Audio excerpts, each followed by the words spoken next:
I rise to move that the Digital Personal Data Protection Bill 2023 be taken into consideration.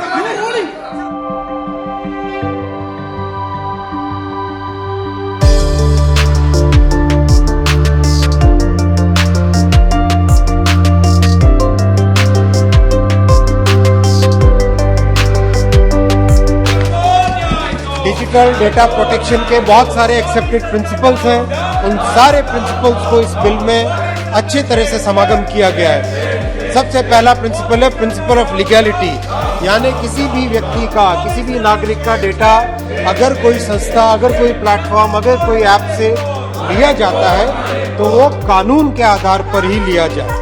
दूसरा है principle of purpose limitation, यानी जिस उद्देश्य के लिए लिया जाए उसी उद्देश्य के लिए उसका व्यवहार हो। तीसरा प्रिंसिपल ऑफ डेटा मिनिमाइजेशन, अगर किसी पर्पस के लिए, किसी उद्देश्य के लिए डेटा जितना चाहिए उतना ही डेटा लिया जाए, उससे ज्यादा डेटा क्यों लिया जाए। चौथा है प्रिंसिपल ऑफ एक्यूरेसी, अगर किसी व्यक्ति का कोई पर्सनल डेटा चेंज होता है तो प्लेटफॉर्म्स भी उसको रिफ्लेक्ट करे, चेंज को एक्यूरेट लाए, ये जिम्मेदारी और ये एंटिटीज का नागरिकों को ये अधिकार दिया जाए।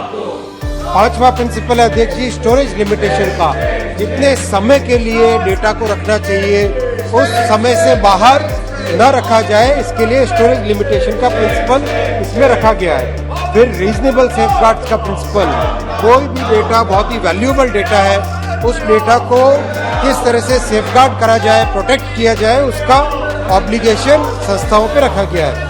सातवां है प्रिंसिपल ऑफ अकाउंटेबिलिटी, जो भी आपसे डेटा ले, किसी नागरिक से डेटा ले, वो जवाबदेह हो, वो अकाउंटेबल हो, ये व्यवस्था इस बिल में की गई है। अध्यक्ष जी, भारत विविधताओं का देश है, बहुत सुंदर सुंदर भाषाएं देश में बोली जाती है, इसीलिए इस बिल में प्रावधान किया माननीय अध्यक्ष जी कि संविधान के 8वें शेड्यूल में जो 22 भाषाएं हैं, पूरी की पूरी 22 भाषाओं में नोटिस दिया जाएगा, उड़िया में भी, भोजपुरी में भी, मैथिली में भी, गुजराती में भी, तमिल में भी, मलयालम में भी, हर एक भाषा में 22 भाषाओं में नोटिस होगा, 22 भाषाओं में कंसेंट होगा।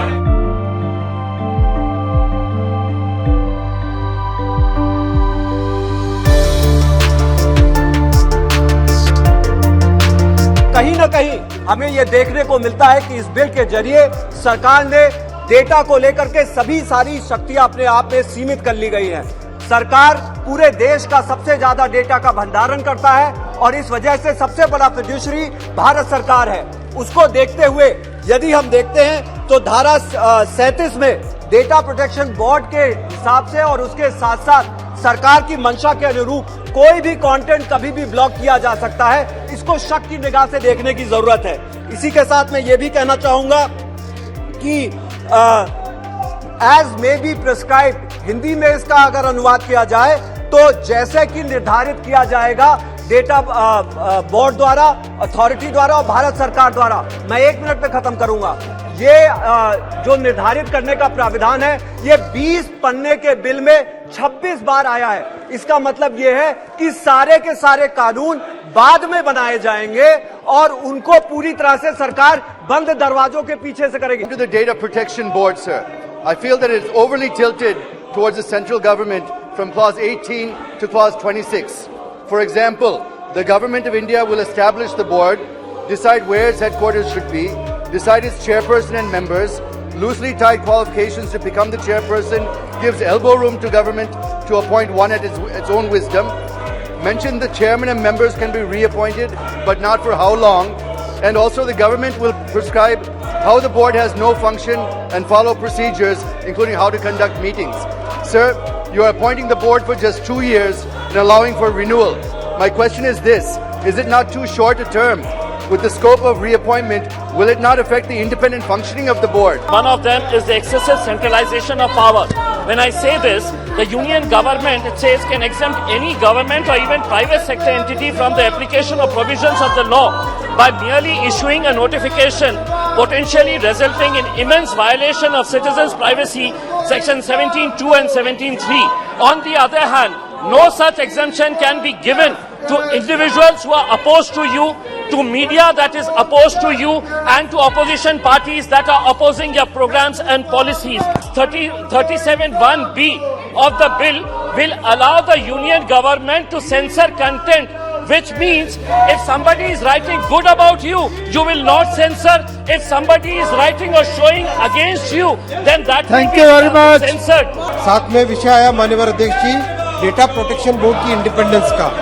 अध्यक्ष जी, इंडिपेंडेंस आती है कानून से, इंडिपेंडेंस आती है कि जो मेंबर्स हैं उनकी टर्म्स एंड कंडीशंस को कोई चेंज न कर पाए। इन सब चीज़ों की व्यवस्था इस बिल में बहुत क्लियरली की गई है। सेक्शन 28 बिल का क्लियरली कहता है दी board will be an independent body. कुछ व्यवस्था ऐसी है जिसमें कहा गया कि बोर्ड में कोई जुडिशियल बॉडी नहीं है। बोर्ड के ऊपर अपीलेट बॉडी है TDSAT।